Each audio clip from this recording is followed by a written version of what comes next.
Okay. So yun guys, dito tayo sa taas. Ang problema, hindi natin alam kung paano tayo aakyat.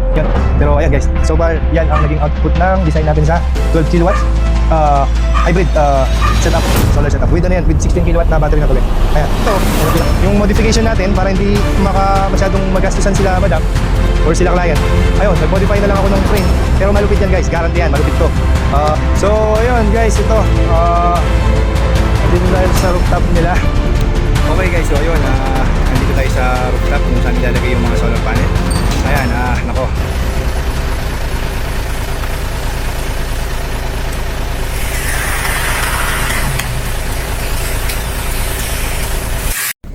Okay guys, good day po sa atin. Mag-install tayo ngayon ng 12 kilowatt hybrid inverter dito sa Cabanatuan. Actually guys, pangalawang araw na namin to. Ngayon ko lang siya start i-vlog kasi kahapon nung pagdating namin medyo maraming ginawa masyado. Ina-assess namin kung ano yung mga diskarte dun sa solar panels tsaka yung mga dadaanan ng wires. So hindi tayo masyado nakapag-vlog kahapon. So ngayon papakita natin yung habang ginagawa natin yung setup na asa. So tara, samahan niyo ako.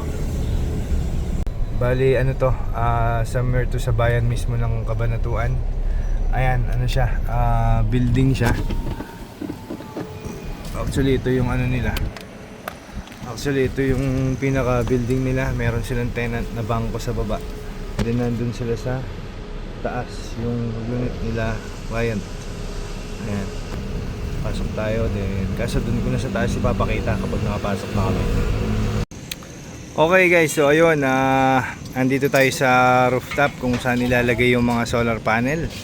Ayan, nako, medyo pahirapan talaga sa kapag slab talaga or yung semento yung roof nung ini-install na solar panel.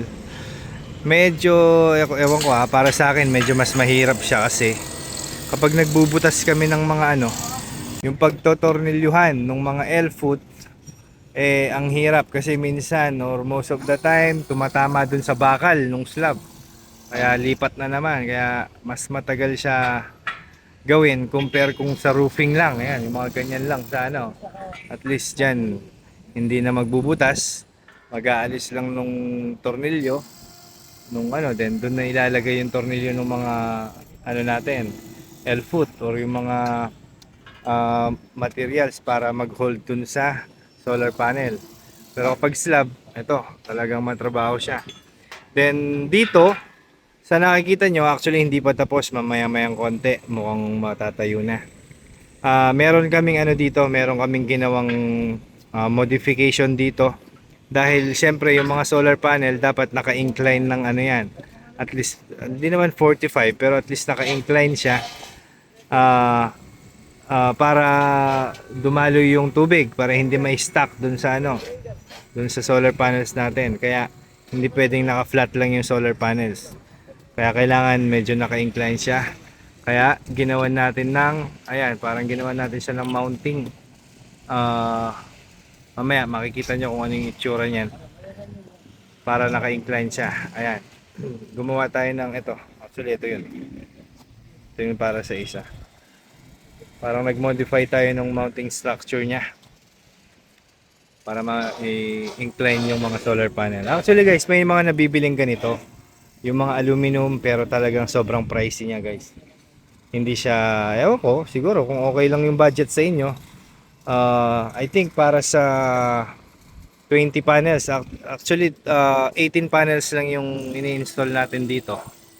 Pero para sa 18 panels, more or less nasa 15 to 20 or baka naaabot pa nga ng 30,000 yung sinasabi kong mounting structure sa inyo na nabibili.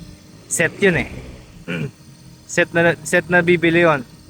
So medyo talagang pricey siya. Pero kung okay naman sa inyo yung ganun, let's say for example, may plano kayong magpa-solar, then slab din yung roofing ninyo, may mga nabibiling structures na gagastos kayo ng more or less 30. Siguro i-max na natin yung 40,000 guys. Baka masisi naman ako kapag sinabi ko sobrang mura. Pero nasa 30 to 40,000 yung ganon. Yung siguro maglalagay ako dyan sa screen kung ano yung itsura. So, ayun. Pero itong ginawa natin, matibay din naman siya. Tubular yan, yung pinakamakakapal na tubular. Pero ang nag-gastos lang natin dyan is nasa ano lang, parang 10,000 lang yata. So, ayun. Sa 10,000 lang yung gastos natin dyan, guys. Pero, matibay naman yan. Ang importante dyan, marami siyang ano, marami siyang footing. Okay, so, ayun, nagawa na yung isang string. Ayan, actually, hindi ko napakita kanina. Ayan, pero ganito yung itsura niya, no? Mataas yung dito, then baba yung dito. Yung dito, L-foot lang siya. Ayan. Then yung dito, yung ginawa natin ng ano, yung ginawa natin ng frame. Ayan, or parang mounting, parang ginawa natin siya ng mountain. So ganito yung kinalabasan niya. So yan, dalawang ano yan, ganyan din yung dito. 8 pieces, then 8 pieces. Bali 8, tapos 8 dito. So 16 pa lang, pero yung dalawa dito natin ilalagay. Ayan. Ayun, minount na lang yan natin yung railings dito sa kabila. Discarding malupit lang yan. Ayan, ganyan siya. Para dalawa yung ano, railings. So ito. Saktong-sakto naman yung facing niya dito sa sunlight natin kasi yung ano nila 6 AM, ayun, dun yung 6 AM papunta dun, pag ganun, yun, yung araw. So dun yung sunrise niya. So ayun, ngayon nandun yung araw. So okay na okay yung facing ng mga solar panels. Okay. Sige, tignan ulit natin yung final ano, lalabasan niya after later siguro. Okay. Okay, guys, ayun, after ilang days, pang 4th day namin to. Actually, 3 days lang namin nagawa tong dito ka na client. Pero ngayon, pang 4th day tayo kasi meron tayong in-install na additional, which is yung contactor para dun sa ATS. Medyo technical siya. Saka na natin siguro explain yon. Pero ayan guys, so far, yan ang naging output ng design natin sa 12 kilowatt hybrid setup, solar setup. With ano yan, with 16 kilowatt na battery na to guys. Ayan. Yan ang pinakamalupit natin na battery. Tayo ang mismong nag-i-import nito. Kaya for sure na mas makakamura sila client dahil pinaka lowest price tong battery natin. But of course, yung pinakamalupit na quality. Cornex yung brand, sometimes Scald, sometimes Eve brand. Nagiging sometimes iba-ibang brand kasi dun sa factory na pinagkukuhanan ko, talagang kung ano lang yung available dun sa pinagkukunan nila na, kasi bultuhan yan eh, na brand ng cells, is yun lang talaga yung install nila. Pero lahat naman yun is quality na grade A cells. Okay? Yung BMS nito is JBD na. So, quality na rin yun. Maraming mga quality na BMS. Andyan si Pace. Andyan si Jinkong brand. Pero, user-friendly din kasi itong si ano eh. Hindi masyadong maarte. Yung BMS ni JBD. Importante lang naman dyan. Nakikita yung cells. Nagko-communicate siya sa inverter. Yun lang. Goods na yun. Hindi na natin kailangan yung masyadong social na touchscreen na maganda yung ano niya. Kasi ang laki din ng difference ng mga ganun sa pricing, which is unnecessary naman yung features nila. Ang hinahabol natin dito yung capacity, hindi yung pasosyalan ng ano dating. So guys, kung sa boses ko dahil straight na tayong 12 days nag-i-install. Wala na halos tayong day off kaya medyo nagkakasakit na. Pero I hope naiintindihan nyo naman yung pagsalita ko. Ayun. So, ayan. What else? Pakita natin yung ano pre. Pakita natin yung sa loob. Ayan. Sa loob, ayan, meron tayong solar panel breakers. Ito yung in-install ko guys, itong contactor relay. Additional contactor relay yan para sa ATS switching or signal island mode ni DE. Shoutout kay Sir Joseph. Ayan, napakalupit na yan, installer from Cebu. Kasi guys, first time natin maka-encounter ng, hindi siya actually problem, pero yung sa ATS switching, wala kasi yan sa manual. Wala rin sa, hindi rin basta-basta siya na ituturo. Kung hindi yung technical team ng DE yung magbibigay ng instruction. Pero, since na sobrang busy ng technical team ng DE, yan ang medyo nakaka-bad trip kay DE, no? Hindi nila masyadong makiter yung siguro sa volume ng mga sa kanila. Hindi nila makiter lahat ng nangihingi ng assistance sa mga secret features ni DE. So, yan, yung si Sir Joseph, yan, siya yung medyo may idea about sa ATS connection, contactor relay. So, yan, shout out sa iyo, sir, sa pag-assist. Mabuhay ka. And, ayun. Anyway, meron tayong indicator dito. Green and red. Okay, para saan ba yan? So, ngayon, hybrid mode siya. Ibig sabihin, may kuryente. Si Cellcore. Nandito tayo sa Cabanatuan. So, Cellcore yung pangalan ng DIO nila dito. So, kapag may presence ni DIO or ni Cellcore, naka-hybrid mode siya. Pero kapag namatay si Cellcore or nag-brown out, magpi-pure off-grid siya. Mamamatay to, ito yung magbubukas. So, hindi naman siya necessary, pero dito kasi, iba pa rin yung, kahit na hindi mo tignan sa cellphone, iba pa rin yung titignan mo siya kung naka-off-grid ka na ba o naka-hybrid ka ba. So, nice din yung may ganitong mga pilot light. Okay. So, sa taas, nadala ba yung drone? Hindi. Hindi nadala yung drone, no? Sorry guys, hindi natin nadala yung drone. Pero I think na video ko naman yung sa taas. Pero siguro videoan ulit natin ngayon. Ayun. Guys, kung meron kayong setup dito na katulad din or may plano kayo sa property ninyo na gusto nyong magpa-install ng ganitong klaseng setup din, na 12 kilowatt, 16 kilowatt, ayan po, nandyan lang naman lagi yung namin, contact number namin, tsaka page. And address, yan. Pwede nyo rin kami mapuntahan. Pwede natin mapag-usapan kung ano yung best dun sa setup ninyo. So, ayun. Okay. Tingnan natin yung dun sa taas para maipakita ko yung kung bakit ganun yung design natin. Okay, tara. Okay. So, ayun guys. Dito tayo sa taas. Ang problema, hindi natin alam kung paano tayo aakyat. So, mag-aakyat bahay muna tayo guys. Akyat bahay gang. Dahil yung natin, yung hagdanan nandun nasa baba. So, ayun guys, ito. Dito tayo sa rooftop nila.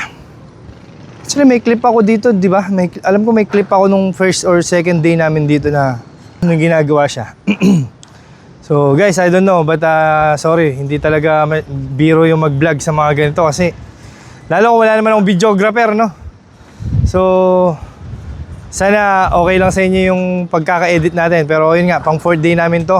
I believe nag-video ako dito nung first at second day. Tignan ko na lang sa gallery ko kung mako-combine ko sila. Ngayon, guys, explain ko lang kung bakit ganito siya. Una-una, nandito tayo sa rooftop kung saan ilalagay yung mga solar panels. Slab yung rooftop niya, hindi siya bubong. Slab or flooring na concrete. Ang flooring na concrete niya is patag lang. So, no good sa mga solar panel yung patag lang. Dapat at least naka-incline, di ba? Una-una, yung sun positioning. Pangalawa, yung rain, yung tubig kapag umuulan. Pag makikita nyo naman yung solar panel, may chance kasi na mag-stuck yung pa rin dyan, yung tubig. Kaya kailangan talaga naka-incline siya. Ngayon, kung nakikita nyo, nag-modify lang tayo nung pinaka-frame niya kasi 40 to 50,000 ang magagastos ng mga nabibiling mga aluminum na ano. Do halos ganyan din siya. Ganyan din yung itsura niya halos. Nag-stand din siya as ganyan. Ito, yung modification natin para hindi masyadong magastusan sila madam or sila client. Ayun, nag-modify na lang ako nung frame. Pero malupit yan guys, guarantee yan, malupit to. Sinira-sira na namin to, hindi namin masira. Hindi, joke lang. Pero matibay yung pagkakagawa niyan. Gumastos lang yata ng 6,000 dyan or 7,000 para maayos. Ayan, ganyan kinalabasan niya. Naka-incline siya. Ngayon, hindi naman nag-shade yun dito eh, kahit nakaganyan siya. Wala naman din shading yun doon. Tsaka yung dito. Kasi yung doon sa dalawa sa kabila, hindi rin naman na ano yan, kung makikita nyo. Diba? Wala naman shading eh. So, goods na goods naman siya. Ayun, guys. 18, no? 18 pieces, no? 18 pieces.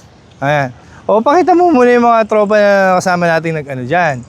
Para naman, baka sabihin nyo guys, ako lang nagsasabing gumawa nito. Hindi lang ako gumawa nito. Ayan, oh. Ito, kakatambay. Gawa rin, di ba? Tingin-tingin lang. Huwag masyado magtrabaho. So, yun guys. Alam nyo, ang pag-install talaga ng solar panel, ang pinaka-palupitan lang naman talaga ng gawa dyan, yung kung saan nyo dadaan yung mga yan, no? Yung mga wiring, yung mga, ang tawag dito, flexible hose or yung HDPE pipe, conduit. Diyan talaga nagkakatalo kung saan ilalagay, kung saan yung tipong hindi masisira yung design ng bahay. Pero so far dito, I mean mostly, yung client yung pinapaano ko, yung client yung pinapa-decide ko kung saan niya gusto. Magtuturo lang ako nung way, then sila lang yung mag-a-approve kung okay lang ba sa kanila. So, ganun siya. Meron namang iba, guys, may mga iba kaming ginagawa. Kunyari, ano yan, bubong yan, di ba? Ayaw nila yung mga may nakalitaw na ganyan. Gusto talaga nila, magbubutas dun sa bubong, tapos dun sa kisame dadaan sa loob ng kisame. So magbabaklas ng kisame, or kung meron silang yung parang lagusan dun sa kisame, at maluwang naman yung kisame nila, yun, dun namin inaano, para nga naman tago yung wire. Pero hindi naman kasi lahat ng mga ng mga bahay malaki yung kisame. Minsan talagang maliliit lang or hindi talaga na pwedeng pumasok yung tao. Kaya mostly sa labas lang, bubutas lang sa pader. So ayun. Guys, I don't know kung ma-vlog ko ng maayos to kasi unang-una meron tayong pinagdadaanan na sakit. Pangalawa, hindi ko alam kung kailan ma-upload to. Pero ayun guys, usong-uso na yung solar ngayon. Pinakamagandang investment siya. And ayun, sana makahanap kayo ng legit na installer. Dahil of course, hindi naman siguro lahat ng viewer ko is malapit sa atin or pwede magpa-install sa atin. Pero pwede naman yung consultation na lang para makatulong po ako sa inyo kung magsusubscribe kayo. Pero ayun nga, sana mag-subscribe kayo guys. Then yun na lang yung parang pinakabayad nyo sa akin sa consultation kung sakaling tatawagan nyo ako to consult kung ilang kilowatt ba yung kailangan, ano ba yung magandang setup. Kahit hindi kayo sa akin magpagawa guys, okay lang naman, bigayan lang tayo. Marami naman nag-i-install, pero I hope na hanap kayo yung talagang legit na installer. Pero yun, yung si Sir Joseph pala, yan, taga Cebu. Kung meron viewer tayo dyan na taga Cebu, Visayas, yan, pwede ko kayong i-connect dyan kay Sir Joseph. Then, i-kontakin nyo lang ako, then i-forward ko kayo sa kanya. Malupit yan na taga Cebu, si Sir Joseph. Okay guys, thank you very much. Alauna na ng hapon. 4th day namin dito. Meron pa kaming mga ibang pupuntahan, kaya let's go. Thank you for watching. Hanggang ngayon nandito ka pa guys. Subscribe na lang please para makatulong ng konti sa channel. Okay. Thank you, bye-bye, and God bless sa ating lahat. Tara!